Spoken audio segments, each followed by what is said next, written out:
स्वागत करते। आजची आपली रेसिपी आहे ढोकळा। तर पाहूया आजच्या आपल्या रेसिपीला लागणारं साहित्य। ढोकळ्यासाठी आपल्याला लागणार आहे इथे चण्याचं पीठ घेतलेलं आहे मी ग्लासाने मोजून 2 ग्लास पीठ घेतलेलं आहे ते सोडा घेतलेला आहे, तुम्ही सोड्याच्या ऐवजी इनोही घेऊ शकता। हळद घेतलेली आहे, मोहरी घेतली आहे, साखर घेतली आहे, लिंबू घेतलाय, किसलेलं आलं घेतलंय, बारीक चिरलेली कोथिंबीर आहे, ते हिरव्या मिरचीचे तुकडे आहेत, मीठ घेतलंय। चटणीसाठी इथे आपण घेतले कोथिंबीर, पुदिना, आल्याचे तुकडे, थोडे लसूणाची पाकळ्या, 4 हिरव्या मिरच्या, दही।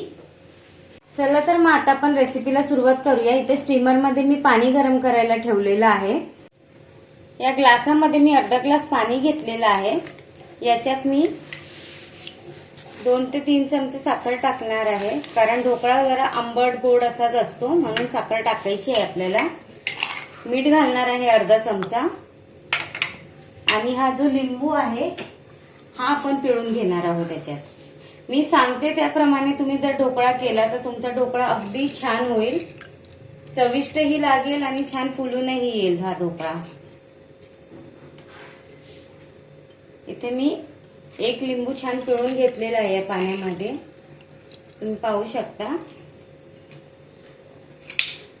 आता आपल्याला हे पाणी छान ढवळून मिक्स करून घ्यायचे एकत्र अशा पद्धतीने। आता हे पाणी मध्ये साखर, मीठ, लिंबू छान ढवळून झालेलं आहे। आता याच पाण्यात आपल्याला थोडंसं तेल टाकायचं आहे।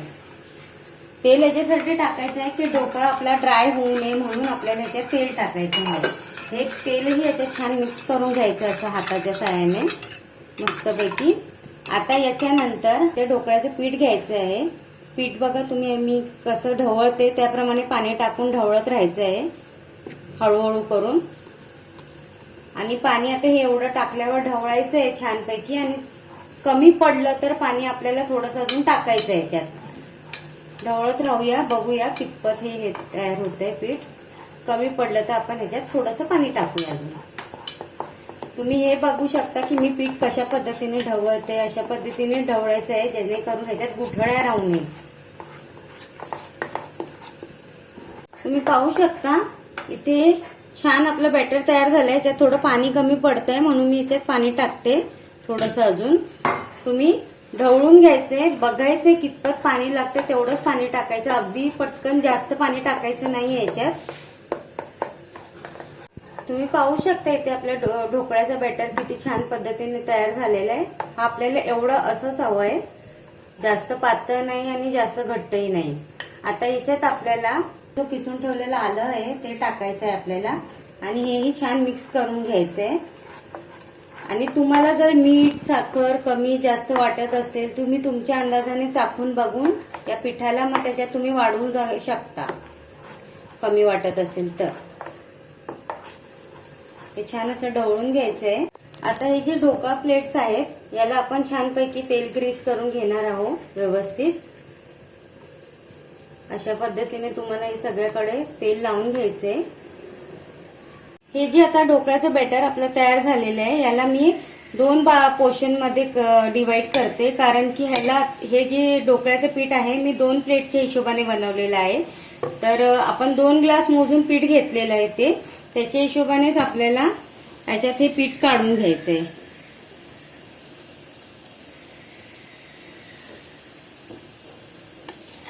अर्ध हे पीठ करून घ्यायचंय। त्यानंतर आपल्याला अर्धा चमचा याच्यात सोडा घालायचा आहे, आणि सोडा घातल्यावर एकच सरफेस मध्ये आपल्याला याला छान फिरवून घ्यायचंय जेणेकरून आपले हे पीठ फुलून येईल।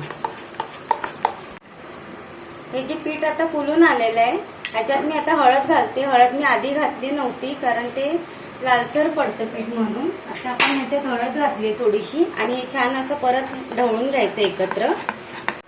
आता हे आपलं ढवळून झालेलं पीठ जे आहे हे आपल्याला या ट्रे मध्ये काढून घ्यायचंय छान।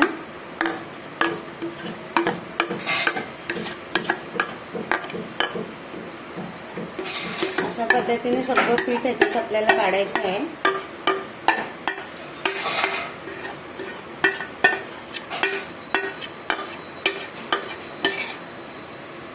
या भांड्याला पीठ टाकल्यावर अशा पद्धतीने थोडंसं आपल्याला टॅप करायचं आहे जेणेकरून जे हवा असते त्यातली ती बाहेर पडावी म्हणून. आता हे प्लेट आपल्याला या स्टीमरमध्ये ठेवून टाकायची आहे आणि आपल्याला ह्याला झाकण लावून 20 मिनिटं स्टीम करायचं आहे. आपला ढोकळा एका साईडला स्टीम होतोय, ह्याला 5 गॅसवर स्टीम करायचं आहे 20 मिनिटासाठी. तोपर्यंत आपण ह्याला फोडणी तयार करूया ढोकळ्याची. जे फोडणीसाठी आपल्याला ह्याच्यात तेल घालून घ्यायचं आहे. थोडंसं तेल हा छान तापलं की मग ह्याच्यात आपल्याला मोहरी घालायची आहे.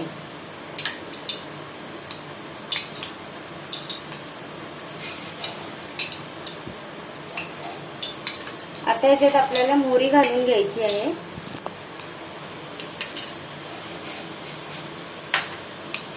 मोहरी छान तडतडायला लागली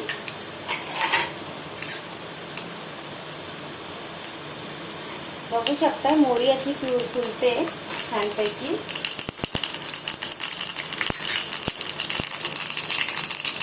मोहरी फुलली की आपल्याला याच्यात हिरव्या मिरच्या घालून द्यायच्या.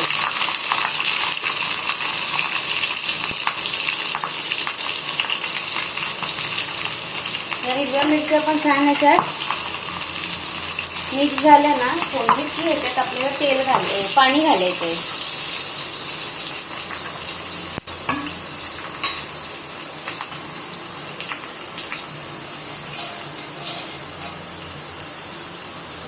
आता याच्यात आपल्याला पाणी घालून घ्यायचं आहे.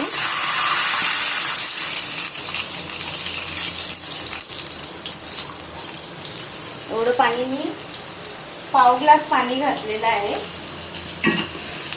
आता याच्यात आपल्याला थोडंसं मीठ घालायचं आहे, त्या पाण्याला थोडीशी चव वाढावी म्हणून. कारण फोडणीचं पाणी आपल्याला ढोकळ्यावर टाकायचं आहे आणि याच्यानंतर आपल्याला याच्यात थोडंसं मीठ साखर घालायची आहे आणि याची छान उकळी काढून घ्यायची. तुम्ही पाहू शकता ह्याला या पाण्याला छान उकळी आलेली आहे. आता या पॉइंटला आपल्याला गॅस बंद करून टाकायचा आहे आणि पाणी थंड होऊ द्यायचे. 20 मिनिटं झालेली आहे. आता आपण हा ढोकळ्याचा पॅन उघडून बघूया की स्टीम झाले की नाही व्यवस्थित. तुम्ही पाहू शकता ढोकळा छान तयार झालेला आहे, कारण साईडने सुटला आहे. आणि आपण असं सुरी घालूनही चेक करायचं आहे. जर सुरी आपली क्लीन निघाली अशा पद्धतीने, तुम्ही बघा परत एकदा दाखवते. अशा पद्धतीने आपल्याला ढोकळ्यामध्ये सुरी घालून बघायची आहे. सुरी ही आपली अशी क्लीन झालेली निघालेली आहे म्हणजे आपला ढोकळा रेडी आहे. आता या ढोकळ्याला आपण थंड करायला ठेवूया. तुम्ही पाहू शकता इथे अशा पद्धतीने आपला ढोकळा थंड झालेला आहे. त्याला आपण कट करून घेऊया व्यवस्थित.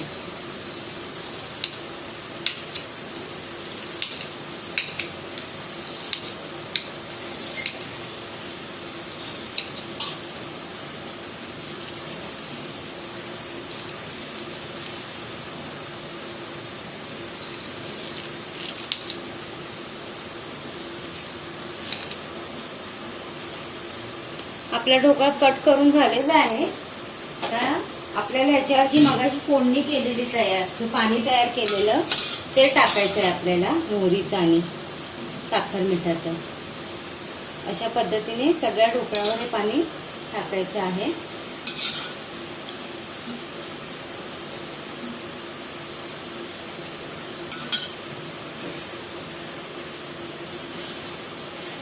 हे पाणी याच्यासाठी टाकायचं आहे की ढोकळा आपला सॉफ्ट राहणार आणि मस्त ज्युसी होईल याच्यामुळे.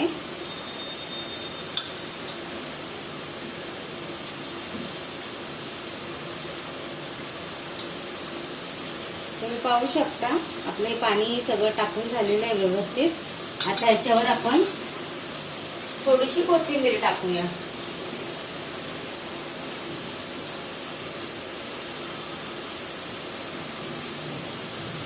इथे आपण आता ढोकळ्याची चटणी तयार करून घेणार आहोत. आपण या हिरव्या मिरच्या ज्या टाकायच्या आहेत, आलं लसूण टाकायचं आहे, पुदिना टाकायचं आहे आणि कोथिंबीर टाकून घ्यायची आहे सर्व. हे सर्व टाकल्यावर आपल्याला याच्यामध्ये हे थोडंसं मीठ टाकायचं आहे. अंदाजे टाका तुम्ही तुमच्या. मी माझ्या अंदाजानुसार मीठ टाकते, तुम्ही तुमच्या अंदाजानुसार टाका. आता याच्यात आपल्याला जो मगाशी बनवलेला ढोकळा आहे ना, त्याचे छोटे छोटे 2 तुकडे टाकायचे आहेत. तर तुम्ही म्हणाल की आता हे ढोकळ्याचे तुकडे काय कशाला टाकलेत, पण या ढोकळ्याच्या तुकड्यानेच या चटणीला खूप चव येते आणि चटणी तिखही होते छान. याच्यात आपल्याला आता 1 चमचाभर दही टाकायचं आहे व्यवस्थित, आणि हा जो लिंबू आहे तो पिळून घ्यायचा आहे अर्धा. त्याच्यामुळे आपली चटणी चटपटीत तयार होईल. आता या मिक्सरच्या भांड्याला मी व्यवस्थित झाकण लावून घेते आणि याला मिक्सरला छान फिरवून घेते. तुम्ही पाहू शकता इथे आपली चटणी रेडी झालेली आहे. याला फिरवताना मी थोडंसं पाणीही टाकलेलं आहे, तर तुम्हीही थोडंसं पाणी टाका होताना फिरवताना. तुम्ही पाहू शकता इथे आपला ढोकळा बनवून रेडी झालेला. दिसायला जितका छान आहे, खायला तितकाच चविष्ट आहे. याची चटणी ही अगदी चटकदार झालेली आहे. जर तुम्हाला माझी ही आजची ढोकळ्याची रेसिपी आवडली असेल तर तुम्ही तुमच्या घरी नक्की ट्राय करा. मला कमेंट करून कळवा की तुम्हाला ही रेसिपी कशी वाटली. आणि माझ्या चॅनलला लाईक, शेअर, सबस्क्राईब करायला विसरू नका. बेल आयकॉन नक्की दाबा. आणि तुमचं सबस्क्राईब खूप गरजेचं आहे, तुमचा सपोर्टही मला खूप गरजेचा आहे. तर प्लीज मला सपोर्ट करा आणि माझ्या चॅनलला पुढे जाऊ द्या. तर चला आता भेटूया पुढच्या रेसिपी.